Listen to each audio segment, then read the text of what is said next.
هو أنا عندي سؤال. اوكي.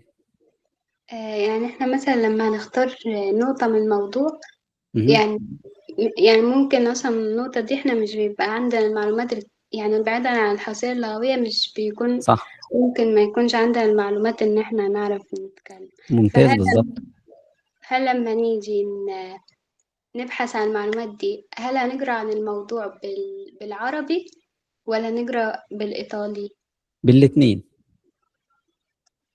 لازم اقرا بالعربي بالايطالي عشان اشوف هم بيتكلموا عن الموضوع ده ازاي، وبالعربي عشان اتاكد ان انا فاهم 100% صح، عشان اتاكد ان الموضوع متشبع، لان احنا قرانا بالايطالي بس هيظل عندي غموض في حاجات كتير، فلما اجي اتكلم هحس برضو ان انا مرتبك مش عارف اقول ايه. فهنا في اللحظه دي انا بثقف نفسي عن الموضوع ده، الثقافه مهمه جدا في اللحظه اللي زي كده. فبشوف ايه يعني اثناء البحث كمان واثناء القراءه، انا ايه المشاكل اللي ممكن تيجي في بالك مثلا لو قلنا التفكك الاسري. ايه اسباب التفكك الاسري؟ يجي في بالك سبب اتنين تلاته. لما تروح تبحثي وتقراي وتشوف النقاد او تشوف الصحفيين بيقولوا ايه او الناس اللي بتكتب على المواقع، هتلاقي اسباب فعلا منطقيه بس عمرها ما جت في بالك. فهنا القراءه ما كانش هدفها بس ان انا اجيب منها جمل، انما هي فتحت لي افكار انا ما كنتش فكرت فيها. تمام. طيب انا ما عنديش وقت وهقعد اقرا وفي الكلام ده فمش قارئ، لا، في الحل زي كده لو ما فيش وقت خالص بقى شات جي بي تي يلخص لك الموضوع. قول له ايه النقاط الاساسيه مثلا اللي ممكن تكون في كذا. هدفنا هنا ان انا الاقي افكار اتكلم عنها، الاقي مشكلات، الاقي اسباب، الاقي حلول، وانا اتكلم عنها بقى بطريقتي. لو احنا قررنا طبعا هي ايه هيدينا حصيله كلمات جديده وكلام من ده، بس شات جي بي تي ممكن يلخص في حين ان انا ايه ما عنديش وقت ان انا اعمل الكلام ده يدوي. السؤال الثاني اماني. سؤال كمان. يعني مثلا بعد ما قرينا وخلاص وجمعنا معلومات، واحنا مثلا هنيجي نتكلم بينا وبين نفسنا، يعني ينفع نستخدم ورقة وقلم ونكتب الموضوع ده وبعدين نتدرب ازاي نقوله صح، ولا لازما من أول مرة احنا كده نبقى يعني بنقول من دماغنا؟ مثلا احنا هنتكلم عن لا فاميليا المره اللي جايه والريلاتيون والعلاقات، فانت نقطه عجبتك من الموضوع ولتكن مثلا ايه السؤال ده، جه في بالك السؤال ده وجه في بالك النقطه دي وانت بتذاكري l'importanza dell'ascolto، اهميه ان احنا نسمع بعض. انت عاوزه تتكلمي عن النقطه دي، الموضوع شكله بعيد قوي، فهبدا ان انا اقرا اروح واخد الموضوع ده كده ورايح على جوجل، فجاب لنا مثلا هنا اهو اللي طبعا الاي اي بيلخص لي الموضوع بشكل عام اهو، يقول لي وديري واسكولتار ومش عارف الامباتيه والفيدوتشا والريزولوسيون دي كونفتيتي والحاجات دي كلها. هلاقي فيديوهات، هلاقي كلام من ده. ممكن نشوف ده موقع ولا فين، ممكن ده يكون فين. الامبورتانس دell'ascolto، الفالور dell'ascolto مثلا اختار ده، ابص كده اشوف ايه، هبدا ان انا اقرا العنوان واقرا الكلمتين ثلاثه عشان اقرر انا هكمل في المقال ده اصلا ولا لا. بريستاري اوكيو. بس ده انا لو خدت التعبير ده ومشيت من المقال فانا كده استفدت، يبقى انا كده اتعلمت تعبير اهو.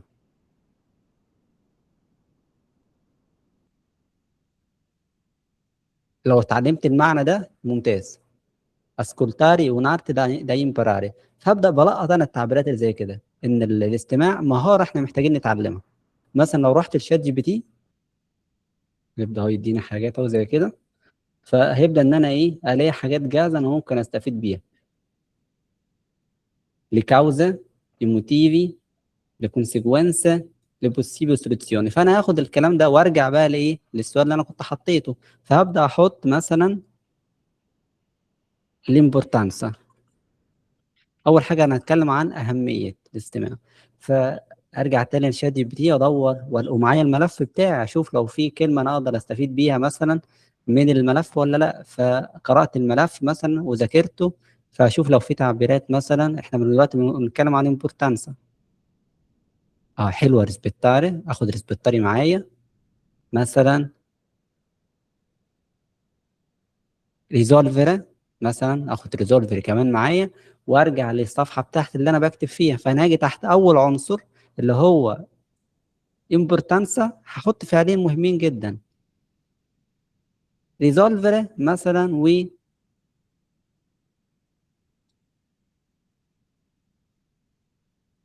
بيرسونالمنتو كريدو كان.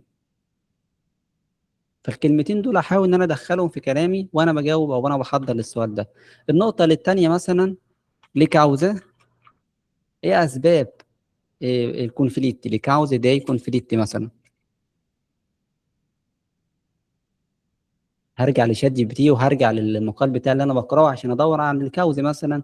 في mancanza di tempo, stress eccessivo, l'uso eccessivo del telefono, poca comunicazione. انا فعلا بوكا كوميونيكاسيون دي لمست معايا، لان هي ايه، كل اللي فات ده هي مبني عليه. فانا اروح ارجع للملف بتاعي، احط مثلا واحط هنا لبوكا او بوكا يكون بكوميونيكاسيون، او تحت النقطه الفلانيه، تحت النقطه دي.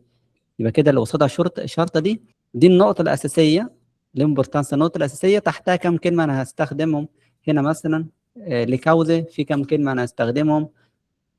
احاول استخدم مثلا الكلمه دي بيزونيا، ممكن ازود كمان كلمه ايفيتاري، وهبدا ان انا اذكر حوالي 5 أو 6 نقاط بالشكل ده. كل نقطه بحط تحتها كم كلمه مفتاحيه، وابدا اتكلم بقى عن الامبورتانس دell'ascolto. كده انا بذاكر لوحدي اهو. فاقول لا، personalmente credo che l'ascolto sia molto importante perché ci aiuta a risolvere tutti i nostri problemi. جمل صغيره، دي اول محاوله ليا، كده انا خلصت الجمله اللي ايه دي، اعتمدتها، دي كده صح. اخش على الثانيه. Le cause principali di conflitti sono prima di tutto la poca comunicazione. ممكن هنا دي انا عارفها، يعني دي انا اخترتها اصلا عشان انا عارفها. فاقول آه tanti genitori non parlano con i loro figli e preferiscono usare il cellulare anche quando mangiano. Bisogna lasciare un po' il cellulare. طيب انا قلت لي طب ايفيتاري، كل ده انا بتمرن، انا احاول ندخل ايفيتاري دي في جمله ازاي؟ فمش عارف يعني، قفلت معايا خالص. اروح لشات جي بي تي.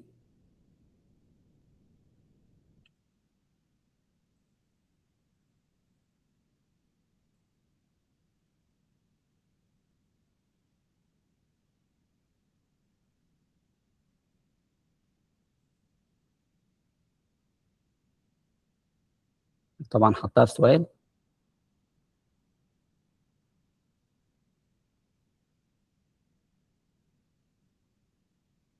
يبقى كده انا ممكن اقولها بالطريقه دي، اخد بقى الجمله دي معايا كلها، لان انا كان عندي صعوبه فيها، فما اخدعش نفسي، انا اخليها هنا كده اول مره اتمرن عليها.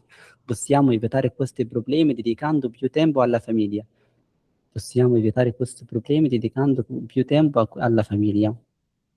Bisogna lasciare il cellulare da parte e cerchiamo di evitare questi problemi dedicando più tempo alla famiglia. شكرا كده خلاص. وابدا اشتغل على النقاط التانية. طب انا خلصت ال5 نقاط بتوع الموضوع بتاعي مثلا، هرجع بقى اعيد الموضوع تاني، بس بدل ما كنت قلت جمله خليهم 3 4. Personalmente credo che l'ascolto sia molto importante nella nostra vita quotidiana. Bisogna sempre cercare di risolvere tutti i nostri problemi parlando e comunicando con i nostri genitori, perché la poca comunicazione potrebbe danneggiare la nostra vita e bisogna imparare a risolvere i problemi, imparare a lasciare il cellulare dalle mani, cioè dedicando sempre più tempo alla famiglia, parlare con i figli dopo la scuola, chiedere come sta andando la loro giornata e come sta andando la vita anche con i loro amici.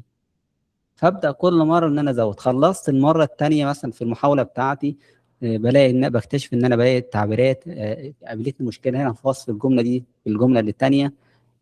ارجع اجيبهم مره كمان، مره ثالثه. كل مره هلاقي ان انا برجع اعيد الموضوع.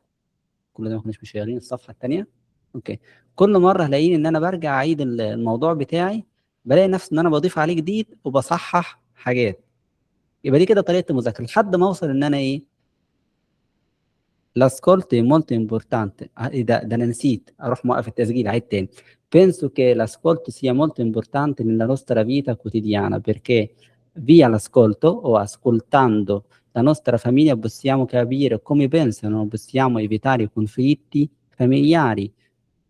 وابدا الاقي نفسي بقيت بتكلم عادي خالص بدون اي نقاط. ليه؟ لان انا عقلي اتمرن ان هو يعمل نقاط اساسيه عند الموضوع، ولحد ما اوصل وانا بسجل بقى ال5 دقايق اللي هبعتهم على الجروب، بتكلم من ايه يا اماني؟ من ورقه فاضيه، مش محتاج اي حاجه خالص.